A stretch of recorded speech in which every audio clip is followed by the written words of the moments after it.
및 추석 물가대책 추진 현황에 대해서 한국은행 기재부 공정위 농식품부 순서로 발제해 주시기 바랍니다. 한국은행 경제연구원장님 나오셨네요. 네, 안녕하세요. 한국은행 경제연구원장 이재원입니다. 저는 우리나라 물가 수준, 특히 식료품 물가 국제 비교와 구조적인 고물가 요인에 대해 간략히 말씀드리겠습니다. 우선 지금 물가 상승률은 한국은행 목표치인 2% 부근에서 움직이고 있습니다. 그런데 물가 상승 속도는 줄었지만 팬데믹 이후 누적된 인플레이션으로 전반적인 물가의 수준 자체는 크게 높아져 있고 가계에 큰 부담이 되고 있습니다. 특히 아래의 중간 그림을 보시면 소비자 물가 지수가 밑에서 두 번째 검정색 선입니다. 2021년 이후 최근까지 약 16%가량 상승한 것을 보실 수 있는데요. 그런데 소비자 물가 지수는 458개 품목을 가중 평균한 지수입니다. 당연히 이제 모든 품목의 가격이 같은 속도로 상승하지는 않았을 것입니다. 어떤 품목의 가격은 평균보다 더 빠르게, 어떤 품목은 더 느리게 상승했습니다. 근데 제일 위에 파란 선을 보시면 식료품 물가가 훨씬 빠르게 상승한 것을 볼 수 있습니다. 변동성, 그러니까 즉 이제 업앤다운도 크지만 그걸 차치하고 전반적인 기울기만 보더라도 빠르게 상승해 왔는데요. 따라서 국민들의 체감 물가는 더 클 수밖에 없습니다. 이 식료품 물가에는 그러니까 소위 신선식품 더하기 가공식품? 네, 그렇게 보시면 됩니다. 원래 식품은 그 두 가지만 있는 거예요? 신선식품과 가공식품만? 신선식품이 있고 그 신선식품이 가공식품의 원재료 들어가기 때문에 그러니까. 크게 보면 그렇게 두 개를 보시면 두 개로 있는 거죠. 그래서 또 이러한 상황은 또 소득 계층 간 인플레이션 불평등을 발생시키는데요. 그 이유는 고소득층의 경우 전체 지출에서 식료품 같은 필수재의 비중이 작은 반면에 취약계층의 경우에는 식료품의 비중이 높습니다. 그래서 제일 오른쪽 그래프가 실제로 그러한 물가 불평등을 보여주고 있습니다. 다음 페이지로 가겠습니다.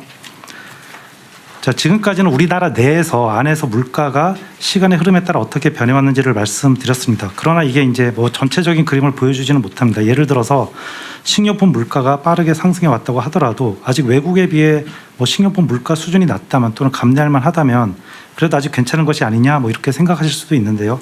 하지만 국제 비교를 해보면 그렇지 않다는 사실을 알 수가 있습니다.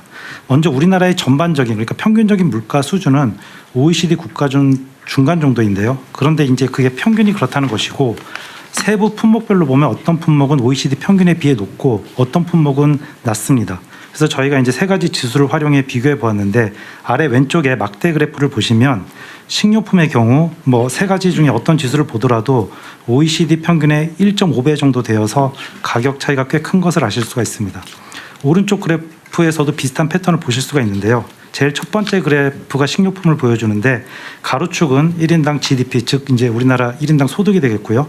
우리나라뿐만이 아니라 여러 나라들의 이제 소득이 되겠습니다. 세로축은 식료품 물가가 되는데 보시면 우리나라가 소득 수준이 비슷한 국가들과 비교할 때뿐만 아니라 심지어 소득 수준이 더 높은 국가들하고 비교해 보아도 식료품 부담이 유난히 큰 것을 알 수가 있습니다. 더 세부적으로 보면 여기 나오진 않았지만 사과, 감자, 돼지고기 등 농축산물을 중심으로 특히 물가가 높습니다. 즉 이제 다른 선진국 대비 우리나라 소비자가 과일, 채소, 육류 등의 높은 가격을 지불하고 있고요. 또한 이제 아까 말씀드린 대로 농산물이 가공식품의 원재료도 되기 때문에 가공식품 가격을 상승시키는 요인도 되고 있습니다. 네, 잠깐만요. 네. 그 1페이지에 그 누적 물가 상승률 여기에 그 그림을 제가 보면 이게 확 차이가 벌어지는 게 그러니까 생활 물가보다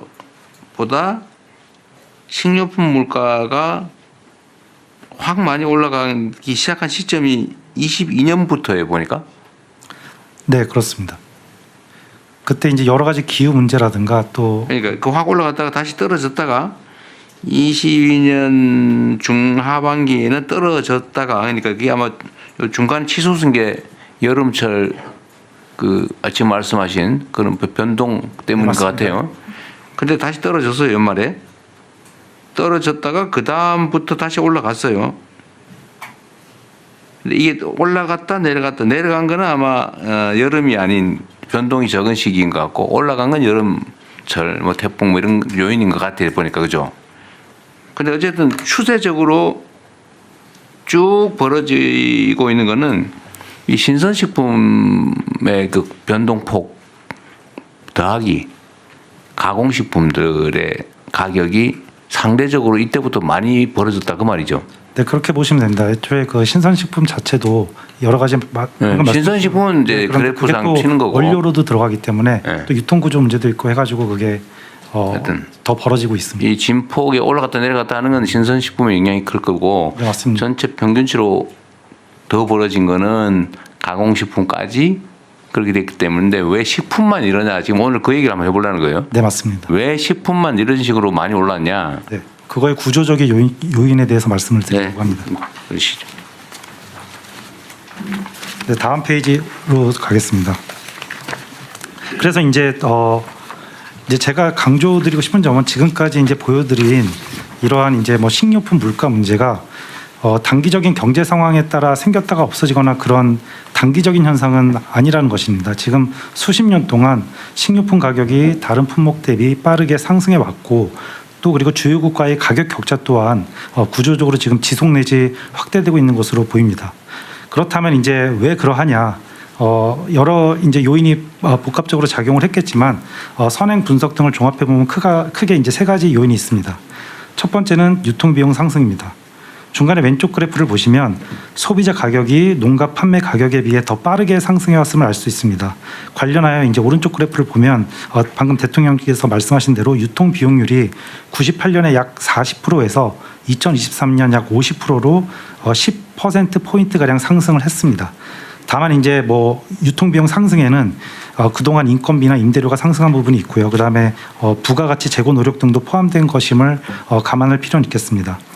다음으로 이제 우리 생산성에 대해서 말씀을 드리면 우리나라는 경작 면적이 작은 편이고 영농이 영세해서 생산성이 낮은 편인데요. 그래서 이제 어떻게 보면 당연하게도 생산 비용이 상대적으로 높을 수밖에 없습니다.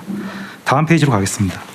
그래서 앞으로도 농가 고령화 속도, 기후 변화, 그다음에 지리적 여건 등을 고려하면 생산성 제고 측면에서 어려움이 클 수 있는데 이를 이제 또 극복해야 하는 과제가 있습니다.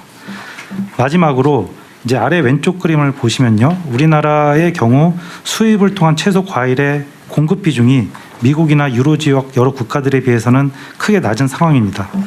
따라서 공급 채널 다양화를 통한 가격 안정 그리고 품종 다양성 측면에서 소비자의 선택권 확대를 통해 실질적인 부담을 낮추는 것을 고려할 수 있겠습니다. 물론 여기 써져 있는 대로 이제 농산물 수입을 얼마나 할지 또는 수입 확대에 대해서는 뭐 공감을 하더라도 그 폭을 얼마나 할지는 여러 목적에 따라 달라질 수가 있겠고요. 한편으로는 농가 손실 그리고 식량 안보와 더불어서 소비자의 생계비 부담 안정도 균형적으로 이제 고려할 필요가 있겠습니다.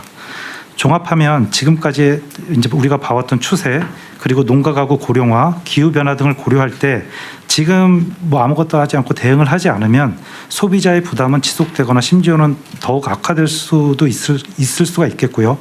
단기적으로는 할인 지원, 할당 관세 등을 통해 물가 안정을 도모하되 보다 근본적으로는 유통구조 효율화, 생산선 재고 또 필요에 따라서는 수입 등을 통한 공급 채널 다변화와 같은 구조적 대응을 병행할 필요가 있다는 말씀을 드리면서 제 발제를 마치겠습니다. 이게 이제 복합적으로 여러 원인이 있을 수 있죠. 당연히 뭐 온갖 요인이 있겠죠. 수입 규제라든지 농업 보호 정책이나 아니면 뭐 농지의 소규모 영세농의 문제 이런 게 있을 수가 있는데. 제가 사실은 이게 만약에 그냥 그런 구조적인 문제라면 우리가 대책을 논의해봐야 의미가 별로 없잖아, 그렇죠? 그런데 이제 제가 계속 1페이지에 누적 물가 상승률이 계속 눈이 가는데 23년 대충 보니까 22년 12월이 지나고 23년도부터 본격적으로 확 벌어졌거든요. 이게 지금 다른 부처 보고할 때도 한번 감안을 해보셔야 되는데 제가 어느 날 보니까 제가 전에 한번 그런 얘기했는데 사과값이 올랐잖아요. 그런데 배값이 올라서 예를 들면 뭐 그래서 그때 농산장관 얘기는 아마 그 대체 효과 때문에 그렇다. 이게 오르면 이쪽에 수요가 늘어나니까. 근데 바나나는 왜 오르냐고. 제가 그때 물어봤잖아요. 바나나는 왜 오르냐? 바나나는 수입 규제 품목도 아니잖아요, 지금. 그리고 우리나라에 생산하는 것도 아니잖아요. 우리나라에 뭐 대체 수요가 확 늘어난다고 공급 물량이 부족하지 않잖아요. 공급량을 얼마든지 늘릴 수 있는 게 바나나인데 바나나 값은 왜 오르냐 도대체. 왜 오르는 거예요? 이제 글로벌 시장에서 우리나라가 과일 수입하려는 걸 다 알고 있고요. 예, 그러면은 이제 수입할 때도 예, 가격을 그러면 높였습니다. 필리핀에서 바나나 수출할 때 일본에는 500원에 팔고 한국엔 700원 팔고 그런다는 거예요? 그럴 수도 있습니다. 에이, 그런 거는 네. 말이 안 되지. 근데 대통령님 이 저기 23년 12월부터 요 시점은 좀 고려해야 될 게 뭐냐면요. 그러니까 그 저희가 수입 유통 구조도 들여다 보고는 있는데요. 환율 문제도 좀 생각을 해야 합니다. 우리가 사실 그 지금 발표는 개방도가 되게 낮다고 하지만 우리처럼 수입 많이 하는 나라 없거든요, 실은. 그런데 그 수입을 할 때 요 영향을 받는 게 환율입니다. 그래서 이때부터 환율 굉장히 높았었거든요. 그러니까 우리가 이때 사과가 그렇다고 이렇게 벌어져요? 예, 그러니까 이때 굉장히 환율이 그러니까 밀 같은 경우. 근데 제가 추측하는 이유는 이거는 정확하게 과학적으로 분석되는 건 아닌데 정부 통제 역량의 상실이에요. 정부가 작동하지 않은 측면이 강한 것 같아요. 네, 네. 예를 들면 물가라고 하는 게 사실은 담합 가능성도 높잖아요. 예. 그런데 우리나라의 유통망을 대부분 독과점하고 있지 않아요? 특정 몇 개 가공식품 회사도 그렇고 식품 유통 회사도 그렇고 네. 몇 군데서 독점을 하고 있어서 독과점을 하고 있어서 예. 정부가 강력하게 작동을 하면 예. 정부 눈치를 보잖아요. 예. 시장과 정부는 서로 기란 관계 있잖아요. 네. 근데 정부가 관심을 안 가져버린다든지 네. 통제를 안 한다고 확신이 든다든지 이러면 그 마음대로 막 올려버리죠. 독점 과점하고 있으니까. 지금 이게 대한민국이 다른 나라보다 OECD 국가들보다 1.5배가 높다고 하는 거 이거 이해할 수가 없고 그중에 특히 식료품, 생활용품 이 가격만 유난히 또 높아요. 그거 이상하죠. 왜 식품만 이렇게 높냐? 식료품만. 그래서 제가 말씀드리고 싶은 거는 정부가 제대로 통제라면 좀 그렇고 제대로 관리하고 지도하고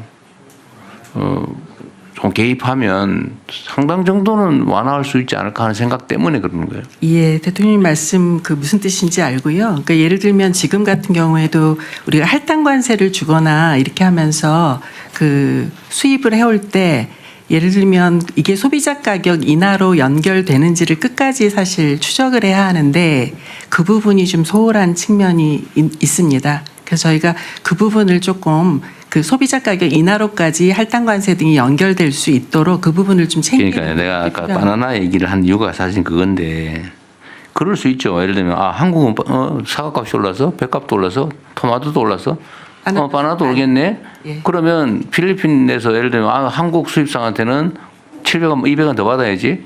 그러면 나 일본 사람이야? 그러고 하면 되잖아요. 이게 말이 안 된다 그 말이에요, 내 말은. 예. 양쪽에 그건 결국은 그 수입하는 업자가 너 왜 일본 수입업체한테 500원을 팔면서 우리한테 700원 받아? 라고 말할 수 있는데 왜 안 하냐고요. 그 말이 되냐고 그게. 이게 결국은 약간의 담합 요소가 있지 않냐 싶은 거예요, 제가 보기에는. 이게 최근에 식품 가격이 다 한꺼번에 많이 올랐잖아요. 네. 그래서 뭐 그때 단속 해본다고 그러고 막 했는데 잠깐 할인 행사를 하더라고 보니까. 예. 그게 뭔 의미가 있어요. 이제 마저 좀 보고는 들어보는데 저는 관점 자체가 만약에 그냥 분석해가지고 뭐 운명이지 어쩔 수 없지 라고 할 게 아니고 정부가 할 수 있는 게 뭐냐 라는 측면에서 보면 일단 정부의 통제 개입 조절 기능이 약화돼서 그런 거 아니냐 그런 생각이 들어서 예, 대통령 이어서